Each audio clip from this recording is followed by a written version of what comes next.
On this episode of Talk About Topeka, we'll speak to Dave Sterbenz, the Director of the Shawnee County Emergency Management.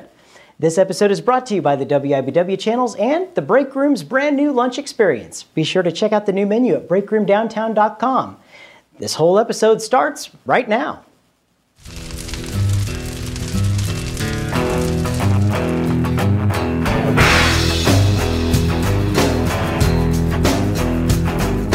Talk About Topeka, we always like to shed a little bit of light on the folks that you may have heard of in the past, or you may have read something about them in the newspaper. We like to shed a little bit more light on them. Today's guest you may have heard of around some pretty disturbing news. He is the Director of Shawnee County Emergency Management, Mr. Dave Sterbenz. Thank you, Dave, for joining us. You bet. Glad to be here. Absolutely. So it's a big, long title for a job and an organization. Tell us, what do you do? The simplest thing that I do is I make problems go away. When we have major events or issues, disasters, it's our responsibility to go in and recognize that there's a problem, try to identify what it is, and then get things secured and put back to normal. So we look at life safety, incident stabilization, and property conservation. Absolutely. And how long have you been with the job? Well, just coming up on 5 years. Oh wow, that's quite a long time. And in the 5 years, what are the major things that your organization has fixed with Topeka? Oh wow, fixed, maybe changed. Changed, yeah. Yeah, we work very closely with the city.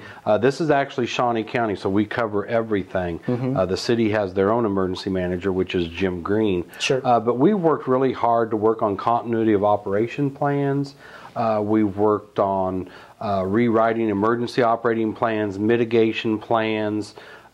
We've even had a project working on flood evacuation routes. So, and of course, everybody knows when they think of emergency management, they think of the siren issue, and that's a big issue in this county. Yeah, well, especially Topeka and Shawnee County, we have a lot of tornadoes that go through the area. We've had our share, and of course, the big thing now is, well, the sirens go off, and it's a false alarm, and I realize for a fact that when the sirens go off, that tells everybody to run outside.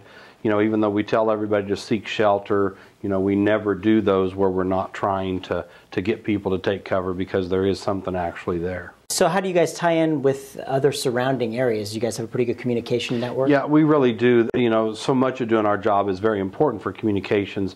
Where myself and other members of my staff, we're parts of the statewide incident management team. So we do different roles there where we actually go out and help other communities. And that's been one of the nice things working with the commissioners is that they understand that if we go out and help other people, then other people are going to come help us. Communication, you hear that in just about everything. That's the key to success, especially in an emergency. Right. So what types of emergencies would you be jumping into action with? I mean, if there's tornado warnings, is there like a center that you guys have or something that you're all camped out at? We have an emergency operating center, which is in the sub-basement of the Shawnee County Courthouse, which is our EOC.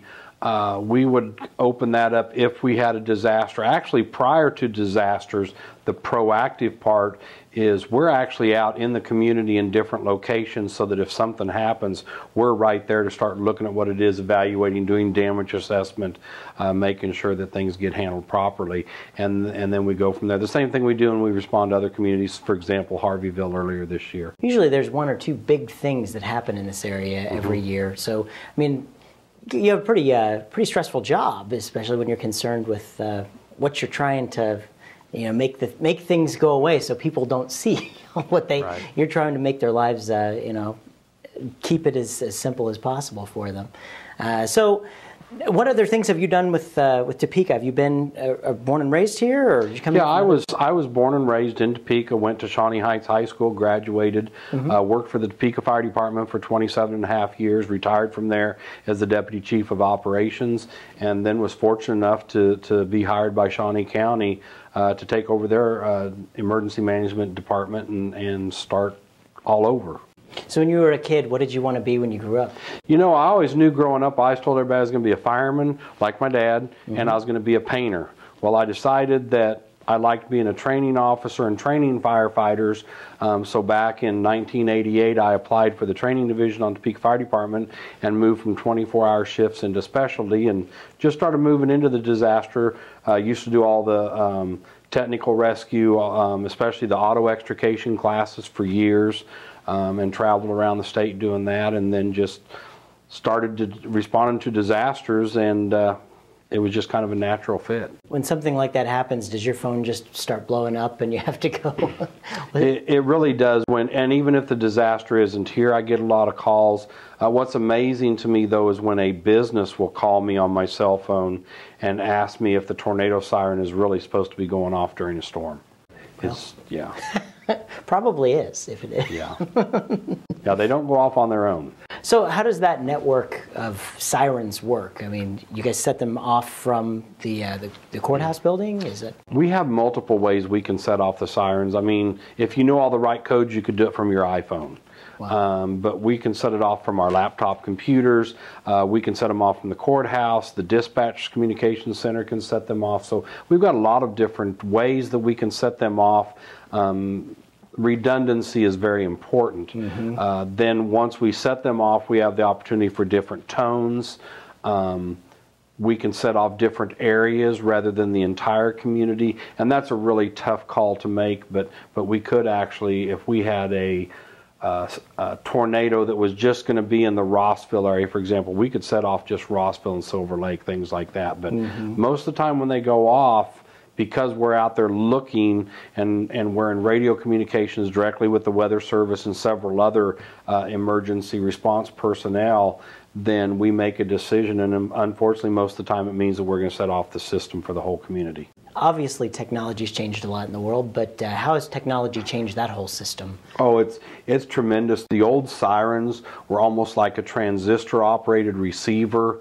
And so when you set off a tone, then if it heard the tone, it would set off the sirens.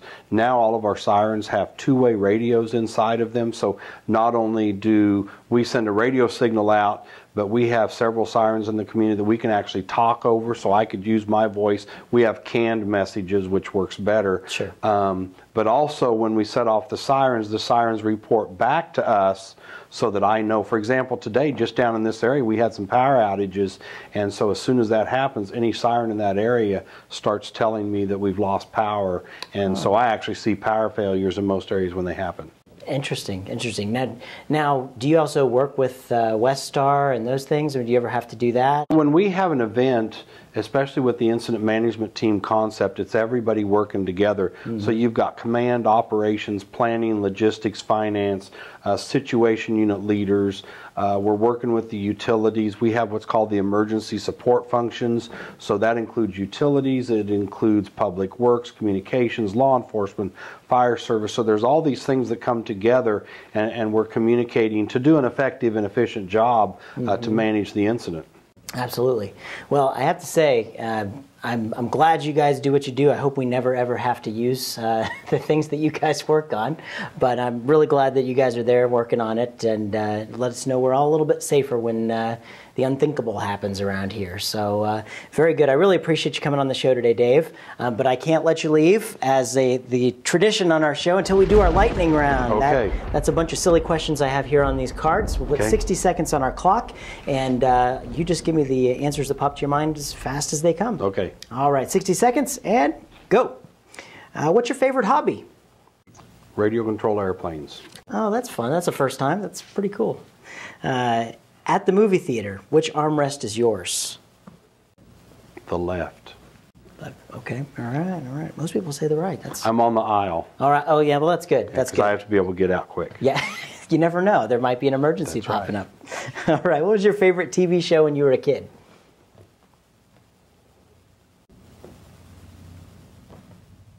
Bonanza. Oh, that was a good one. Yeah. Classic. Let's see, what's your favorite tourist attraction in Topeka? Lake Shawnee. Ah, very good one. Let's see. Now this uses your technical abilities here. If a child refuses to take a nap, are they guilty of resisting arrest? Yes. I couldn't agree more. Yeah. How about this one? If a person dies then comes back to life, should they get their money back on the coffin? No. All right. And what's your favorite television show to watch every Tuesday night at 9:30 on my TV? That'd be Talk About Topeka. Hey, Dave, thank you so much for joining us. Thank you. Really appreciate it, and I hope we never need you, but glad to know you're there. Thank you. Thanks for tuning into this episode of TalkAboutTopeka.com. I'm Chris Schultz. If you liked what you saw today, please help our guests spread their message by sharing our videos with your friends. You can also find us on Facebook, Twitter, and be sure to subscribe to our YouTube channel. This episode of Talk About Topeka was brought to you by the WIBW channels and Field of Greens, a garden bistro in downtown Topeka. Topeka's #1 salad bar, according to me. Thanks for joining us. Remember, keep talking about Topeka.